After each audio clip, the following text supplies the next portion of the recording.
नमस्कार दोस्तों, हमारी आज की कहानी है बड़ी बहू पहले छोटी बहू से माफ़ी मांग तभी घर के अंदर कदम रख पाएगी। बेटा मृत्युंजय, आओ नाश्ता लग गया है, जूस लोगे या दूध? पवन जी ने अपने बेटे मृत्युंजय को आवाज़ लगाई। मुझे नाश्ता नहीं करना, बहुत देर हो गई है, मैं जा रहा हूँ। मृत्युंजय तैयार होकर बाहर तो आया, लेकिन नाश्ता किए बिना ही कॉलेज निकल गया। और पवन जी अपना मन महसूस कर रह गए, सोचने लगे ये मुझे कब माफ़ करेगा, कब तक मुझे अपने किए की सज़ा मिलती रहेगी। मैं भी हालातों से लड़ते लड़ते तंग आ गया हूँ। एक तुम ही तो थी जो मुझे समझती थी, हरदम समझा, लेकिन मेरी एक भूल ने तुम्हें मुझसे भी अलग कर दिया। ऐसे कौन से बुरे कर्मों की सज़ा मिल रही है मुझे? शायद मैंने अपनी सारी जिंदगी एक अच्छा बेटा और एक अच्छा भाई बनने में लगा दी, लेकिन एक अच्छा पिता और पति नहीं बन पाया। मुझे माफ़ कर दो वसुधा, वापस आ जाओ मेरी जिंदगी में, संभाल लो सब कुछ। अब मुझसे नहीं संभलता। देखो हमारा बेटा भी कितना बड़ा हो गया, वो भी उस हादसे के लिए मुझे ही दोषी मानता है। पवन का मन बहुत बेचैन हो रहा था। वो भी टेबल से उठ गया बिना नाश्ता किए और कमरे में जाकर वसुधा की तस्वीर को सीने से लगाकर रोने लगा। शाम को पवन ने सोचा आज मृत्युंजय की पसंद का खाना बनाता हूँ तो शायद उसका मन थोड़ा खुश हो जाएगा। और पवन निकल पड़ा बाजार की ओर सब्जियां लाने। उसने चुन चुन कर बड़े प्यार से सब्जियां खरीदी। फिर घर आकर मृत्युंजय की पसंद की आलू की भुजिया सब्जी और मटर पनीर बनाया। कितना पसंद था उसे मटर पनीर और आलू की भुजिया सब्जी। बचपन में जब वसुधा बनाती थी तो सारा ही खा जाता था, मुझे तो बचा खुचा ही मिलता था। वसुधा बनाती भी तो कितना अच्छा थी। मैं वसुधा जैसा तो नहीं बना पाऊंगा, लेकिन कोशिश करता हूँ कि मृत्युंजय ठीक से खाना खा ले। कितना कमजोर सा हो गया है, चेहरे में वो रौनक ही नहीं है। जब से वसुधा गई है शायद ही कभी उसने ठीक से खाना खाया हो। शाम को मृत्युंजय नहीं लौटा और शाम से रात हो गई। पवन टेबल पर ही बेटे का इंतजार करते करते सो गया। तभी रात को लगभग 10 बजे दरवाजे की घंटी बजी। पवन ने दरवाजा खोला तो मृत्युंजय था। पवन ने बड़े प्यार से बोला, बेटा जाओ जल्दी से हाथ मुंह धो लो, फिर साथ में बैठकर खाना खाते हैं। मृत्युंजय बोला, मुझे नहीं खाना, आप खा लो, मुझे भूख नहीं है। अरे कैसे भूख नहीं है, सुबह भी नाश्ता नहीं किया था। देख तेरी पसंद की सब्जियां बनाई हैं, देख तो सही, तुझे बचपन में बहुत पसंद थी ना। जब वसुधा बनाती थी तो कैसे सारी की सारी खा जाता था, हमारे लिए बिल्कुल नहीं छोड़ता था। अरे कह दिया ना आपसे कि मुझे नहीं खाना, तो क्यों जिद कर रहे हो? और हाँ, ये बचपन में पसंद था, लेकिन बचपन में तो आप भी मुझे बहुत पसंद थे। ये सुनकर पवन की आंखें भर आईं और गला रुंध गया और बोला, जैसे तेरी मर्जी। मृत्युंजय अपने कमरे में आया और खिड़की खोलकर खड़ा हो गया। थोड़ी देर ताजी हवा में खड़ा रहा, फिर हाथ मुंह धोकर कपड़े चेंज किए। फिर अपना कॉलेज ले जाने वाला बैग खोला, उसमें से खाना निकाला जो वो बाहर से पैक करवा कर लाया था, खोलकर खाया और किताब लेकर पढ़ने बैठ गया। दूसरे दिन कॉलेज में मृत्युंजय अकेला ही कैंटीन में बैठा था। तभी उसके दोस्त विहान ने उसे आवाज़ दी, ये भाई ये क्या हुआ, अकेला क्यों बैठा है, वो भी इतना उदास? फिर कुछ हुआ क्या? यार तू भी ना माफ़ क्यों नहीं कर देता अपने पापा को? खुद का भी जी जलाता है और अंकल को भी परेशान करता है। पुरानी बातों को पकड़ के क्यों बैठा है? भूल क्यों नहीं जाता भाई पुरानी बातों को? जिंदगी ऐसे नहीं चलती यार, बहुत सारे समझौते करने पड़ते हैं अपनों के लिए। क्यों आज अपनी जिंदगी बर्बाद कर रहा है फालतू की बातों में? सुकून से जी भाई। अब तू ही बता, तूने अपनी जिंदगी के कितने साल खराब कर दिए? ऐसे अपना खून जलाकर क्या मिला तुझे? तेरे ऐसे दुखी रहने से वसुधा आंटी वापस आ जाएंगी क्या? अब तू भी ऐसी ही बातें कर रहा है विहान। तुझे तो मेरे बारे में सब पता है यार, तुझे मैं बहुत अच्छे से जानता हूँ, इसीलिए तो बोल रहा हूँ कि इतना उदास मत रहा कर, मुझे अच्छा नहीं लगता। क्या करूँ यार, मैं जब भी पापा को देखता हूँ तो मुझे सब याद आने लगता है, मेरा दिल दुखता है। ये कहते कहते मृत्युंजय की आंखें भर आईं। अच्छा छोड़ ये सब, मैं तो तुझे कुछ बताने आया था। मृत्युंजय बड़े ही उत्सुकता से बोला हाँ बोल, क्या बात है? यार बहुत दिन से मामा मामी बुला रहे हैं तो सोच रहा हूँ घूम आऊँ। नीलू भी कह रही थी कि भैया कब आएंगे आप। अरे वही नीलू जो 2 साल पहले हमारे यहाँ आई थी, तो रक्षाबंधन में मैंने और तूने दोनों ने राखी बंधवाई थी। और तुझे पता है मामा जी का ट्रांसफ़र मनाली हो गया है, तो वो कह रहे थे कि आ जाओ मनाली घूमने। तो जा हो आ मनाली, दिक्कत क्या है? कुछ नहीं यार, तू भी चलेगा मेरे साथ? बोल चलेगा ना? अकेले वहाँ बोर हो जाऊँगा। विहान के बार बार कहने पर मृत्युंजय मान गया। उसने विहान के साथ जाने को हाँ बोल दी। दोनों दोस्त मनाली पहुँचे। मामी तरह तरह के व्यंजन बनाए। नीलू भी बहुत खुश थी, लेकिन मृत्युंजय को उदास देखकर पूछ बैठी, अरे मृत्युंजय भैया, आपको यहाँ अच्छा नहीं लग रहा है क्या, जो आप इतने गुमसुम से हैं? फिर विहान बोल पड़ा, कुछ नहीं नीलू, इसका स्वभाव ही कुछ ऐसा ही है। मेरी और तेरी तरह ज़्यादा बातें ये नहीं करता, बहुत ही शांत बच्चा है। ऐसे ही बातें होती रहीं और मृत्युंजय बस शांत मन से सबकी बातें सुनता और हाँ या ना में गर्दन हिला देता। वो दिल खोलकर हंसना तो चाहता था, लेकिन उसका मन कहीं ना कहीं किसी कोने में बहुत गहरा घाव छुपाए बैठा था, जो उसे इसकी इजाज़त नहीं देता था। फिर मामी ने पूछा, अच्छा शाम को क्या खाओगे विहान? अरे मामी, कुछ भी बना लीजिए, मैं तो सब खा लेता हूँ। अरे ऐसे कैसे, तुम अपनी पसंद बताओ, मामी बोली। अच्छा ऐसा कीजिए कि नारियल की चटनी, सांभर और डोसा बना लीजिए। मामी बोली, नारियल तो है नहीं विहान। विहान बोला, मुझे बता दीजिए कहाँ मिलता है, मैं लेकर आता हूँ। वहीं बैठा मृत्युंजय बोला, यार तू सबके साथ बातें कर, मैं लेकर आता हूँ। मामा जी ने बाजार का रास्ता बता दिया और मृत्युंजय बाजार चला आया। मृत्युंजय रास्ते में चला जा रहा था, तभी किसी ने पीछे से जोर की ठोकर मारी और वो मुंह के बल जमीन पर गिर गया। उसे बहुत गुस्सा आया। वो जल्दी से उठा और जैसे ही पीछे मुड़ा, देखा कि कोई स्कूटी पर है। फिर एक लड़की अपना हेलमेट उतारकर तुरंत सॉरी बोल पड़ी और उसने पूछा, आपको कहीं ज़्यादा तो नहीं लगी? वो गुस्से में बोला नहीं और लंगड़ाते हुए जाने लगा। उस लड़की ने कहा, रुकिए प्लीज़, मुझे माफ़ कर दीजिए, आपको जहाँ जाना है मैं आपको अपनी स्कूटी से छोड़ देती हूँ। मृत्युंजय बोला, मुझे मरने का कोई शौक नहीं है। स्कूटी से धक्का दिया तो अभी दांत टूटते टूटते बचे, अगर स्कूटी पर बैठा तो स्वर्ग ही पहुँचा दोगी। ये सुनो, ज़्यादा भाव मत खाओ, चलो चुपचाप बैठो और बोलो कहाँ जाना है, पहुँचा देती हूँ। लड़की गुस्से से बोली। मृत्युंजय उसे गुस्से में देखकर बोला, मुझे नारियल खरीदना ही है चटनी के लिए, कहाँ मिलेंगे? वो बोली, चलो बैठो, और मृत्युंजय बैठ गया। उसके पीछे मृत्युंजय ने 2 नारियल खरीदे। वो खड़ी रही, अब बैठो, चलो तुम्हारे घर पहुंचा देती हूँ। वो लोग घर पहुँचे। लड़की बोली, तुम यहाँ रहते हो, लेकिन ये तो मेरी सहेली नीलू का घर है, तुम यहाँ कैसे? मैं यहाँ मेहमान बनकर आया हूँ, उसके भैया विहान का दोस्त हूँ। वो बोली, तो फिर ठीक है, अब अंदर चले। अंदर पहुँचे तो विहान बोला, क्या हुआ यार? कुछ नहीं, इस लड़की ने अपनी स्कूटी से ठोक दिया, मुंह के बल गिरा, ऊपर से इतना भाव खा रही है। नीलू ने जैसे ही उसे देखा, अरे सगुन तू?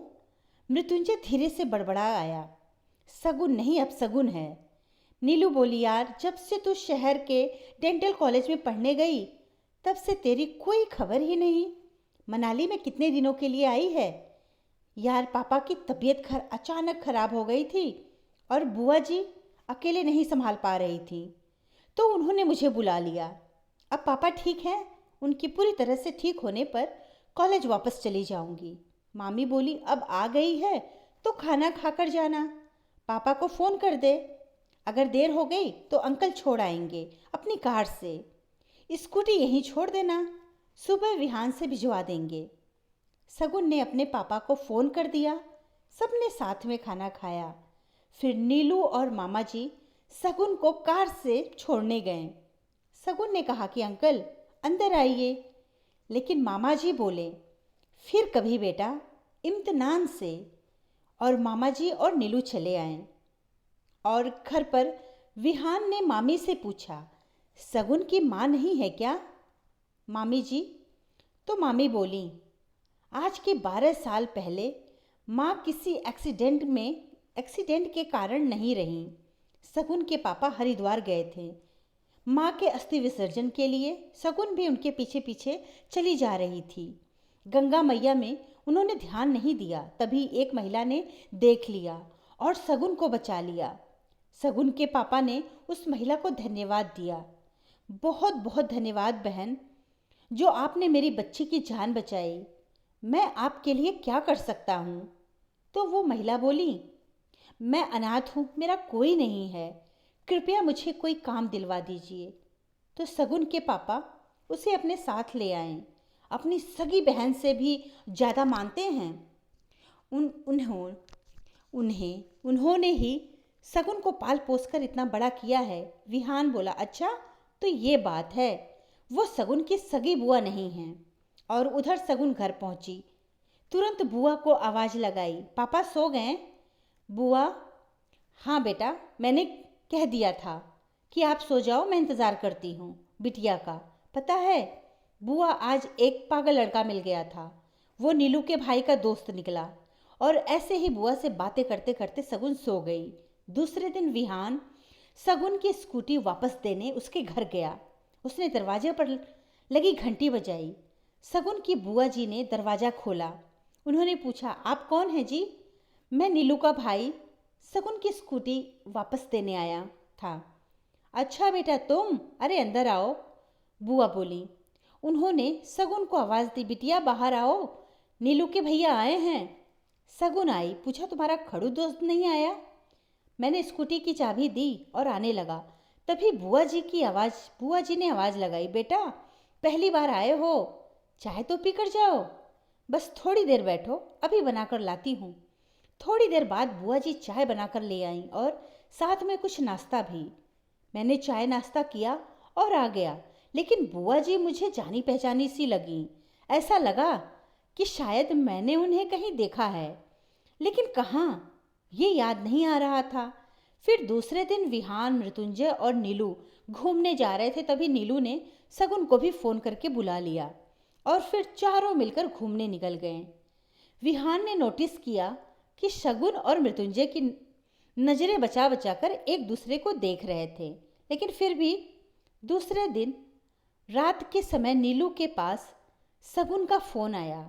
शगुन रो रही थी कि फिर से पापा की तबीयत बहुत ज़्यादा ख़राब हो गई है, प्लीज़ अंकल या विहान को हॉस्पिटल भेज दो।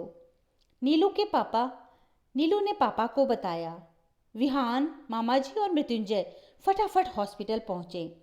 शगुन मामा जी को देखते ही फटाफट उनके पास आई, बोली, पापा के हार्ट सर्जरी के लिए डॉक्टर ने कहा, सारी फॉर्मेलिटी हो गए हैं, बस बाहर से किसी डॉक्टर को बुलाया है।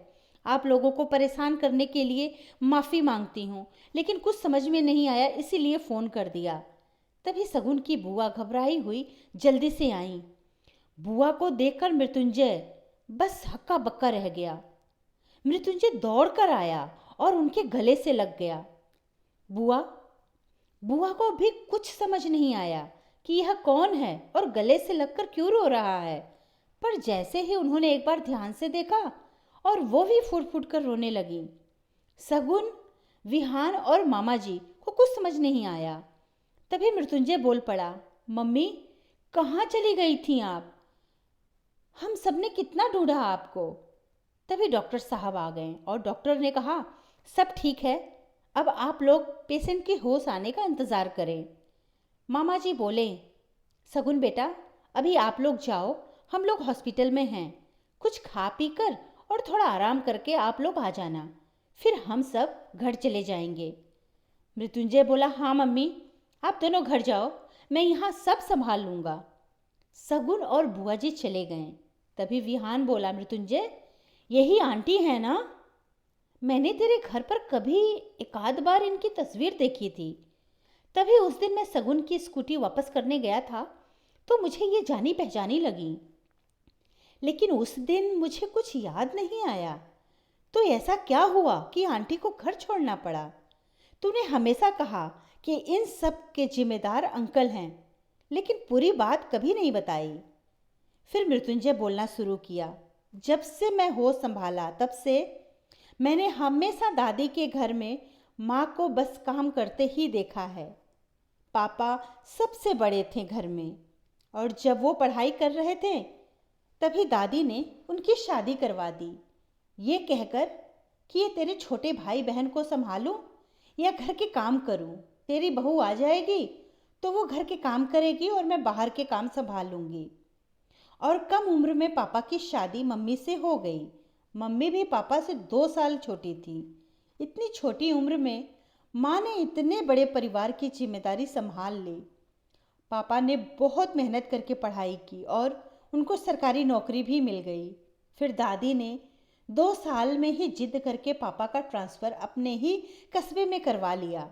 पापा की जितनी भी तनख्वाह मिलती दादी हर महीने ले लेती और हमेशा यही सुनाती कि तेरी पढ़ाई में भी तो कितना खर्च हुआ है। पिताजी के करने बस से घर थोड़े ही चलेगा।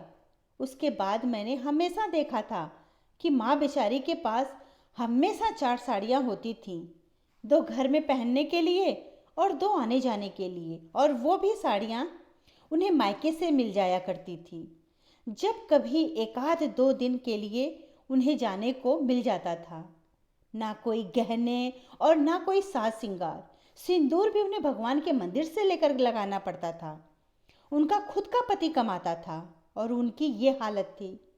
मैंने तो कभी कभी देखा था कि खाना भी कम पड़ जाता था और वो ऐसे ही बर्तन में लगा हुआ खाना पोंछकर खा लेती थी और पानी पीकर सो जाती थी। मेरे पैदा होने के बाद भी अगर पापा मेरे लिए कुछ लाते थे तो दादी तुरंत ताना मारती थी कि तेरे छोटे भाई बहन भी तो हैं, उनके लिए भी कभी कुछ ले आया कर, बड़ा बेटे वाला हो गया है।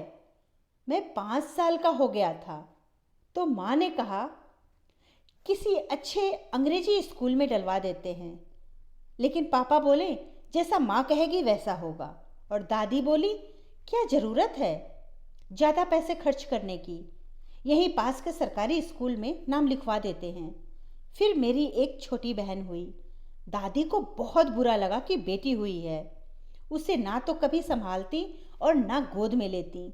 माँ को फुर्सत नहीं रहती तो मुझे कह देती बेटा जरा छोटी को देख लेना, रोए अगर तो मुझे बुला लेना। यही नाम था मेरी बहन का। वो किसी के लिए कोई मायने रखे या ना रखे, लेकिन मेरी माँ के लिए राजकुमारी थी। फिर एक रोज़ माँ को एक चिट्ठी मिली घर के आंगन में झाड़ू लगाते वक्त। माँ ने दादी को दिखाई। दादी बोली तुम मेरी बेटी को बदनाम कर रही है, वो किसी का बुआ के लिए प्रेम पत्र था। दादी ने पापा से शाम को शिकायत लगा दी। पापा ने उस रात मम्मी को बहुत मारा, लेकिन कुछ दिनों बाद बुआ किसी के साथ भाग गई। तब पापा को एहसास हुआ कि मम्मी उस दिन सही कह रही थी। अब मैं 10 साल का हो चुका था और मेरी बहन छोटी 5 साल की। फिर चाचा की भी शादी हो गई और उनका बेटा अभी साल भर का ही था। चाचा कुछ भी नहीं कमाते थे, दादाजी रिटायर हो चुके थे। अब सारा घर पापा की कमाई पर आश्रित था और चाची भी कोई काम नहीं करती थी। सारा काम अभी भी मेरी मम्मी अकेले ही करती थी। फिर एक रोज़ सर्दियों के दिन थे। चाची अपने बेटे के साथ छत पर थी और छोटी भी वहीं खेल रही थी। अचानक किसी खिलौने के पीछे दोनों बच्चों में छीना झपटी हो गई। छोटी ने चाची के बेटे को मार दिया और सीढ़ियों पर खड़ी हो गई। चाची गुस्से में आई और छोटी के सिर पर जोर से चपत मारी। छोटी संभल नहीं पाई और सीढ़ियों से गिर गई। मैंने नीचे खड़े होकर ये सब देखा।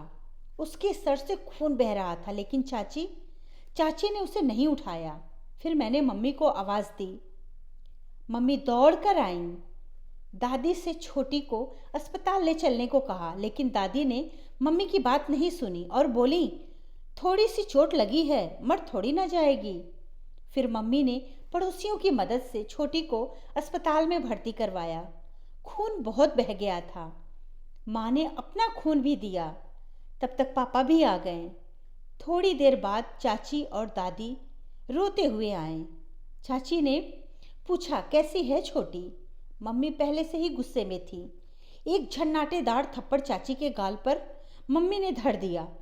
मम्मी का गुस्सा देखकर उस समय तो चाची ने कुछ नहीं कहा।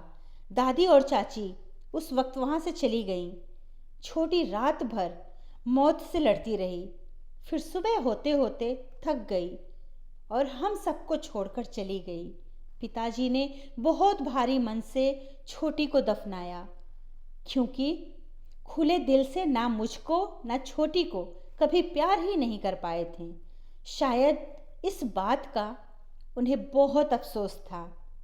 माँ और मेरे आंसू तो रुक ही नहीं रहे थे। हम खाली हाथ घर पहुँचे। घर पहुँचते ही दरवाजे पर ही दादी बोली, पहले छोटी बहू से माफ़ी मांग, तब अंदर आना। जो कल तू सबके सामने थप्पड़ मारा था उसके लिए। माँ ने पापा की ओर देखा, पर पापा कुछ नहीं बोले और माँ उसी वक्त न जाने कहाँ चली गई। पापा ने सोचा मायके गई होंगी, लेकिन माँ वहाँ भी नहीं मिली और उस दिन के बाद मुझे आज मिली हैं।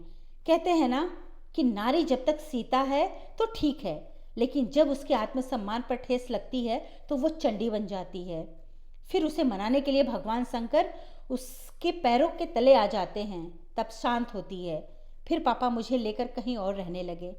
हमने दादी का घर छोड़ दिया। बाद में पता चला कि चाचा ने धोखे से सारी जायदाद दादाजी से हस्ताक्षर करवा लिए। दादाजी भी इस सदमे को सह नहीं पाए और स्वर्ग सिधार गए। कुछ दिनों बाद दादी भी चल बसी। बाद में चाचा जी को लकवा मार गया और चाची उनकी सेवा करती हैं। कुछ दिनों बाद पता चला कि बुआ जिसके साथ भागी थी वो लड़का उन्हें धोखा देकर भाग गया है। सबको अपने अपने किए की सजा मिल गई। सगुन भी सब कुछ बुआ से जानना चाहती थी। बुआ ने भी सारी बातें सगुन को बता दी। उसके बाद बताया उन्होंने कि उसके बाद मेरे कानों में सोने के बाले थे, उसको बेचकर कुछ पैसे मिले जिससे मैं हरिद्वार जाना चाहती थी ताकि गंगा मैया में जल समाधि ले सकूं। लेकिन तुम मिली, तुम डूब रही थी। मुझे तुम्हें अपनी छोटी दिखी और तुम्हें बचा लिया। फिर उसके बाद तो तुम्हें सब पता है। उधर विहान ने मृत्युंजय के पापा को फ़ोन करके सब कुछ बता दिया और वो भी इसी वक्त मनाली के लिए रवाना हो गए। सुबह होते होते मृत्युंजय के पापा पवन भी पहुंच गए। पवन वसुधा के कदमों में गिर गया और माफ़ी मांगने लगा। वसुधा ने उन्हें माफ़ कर दिया। एक बार फिर से बिछड़ा हुआ परिवार मिल गया। धन्यवाद दोस्तों, कहानी अच्छी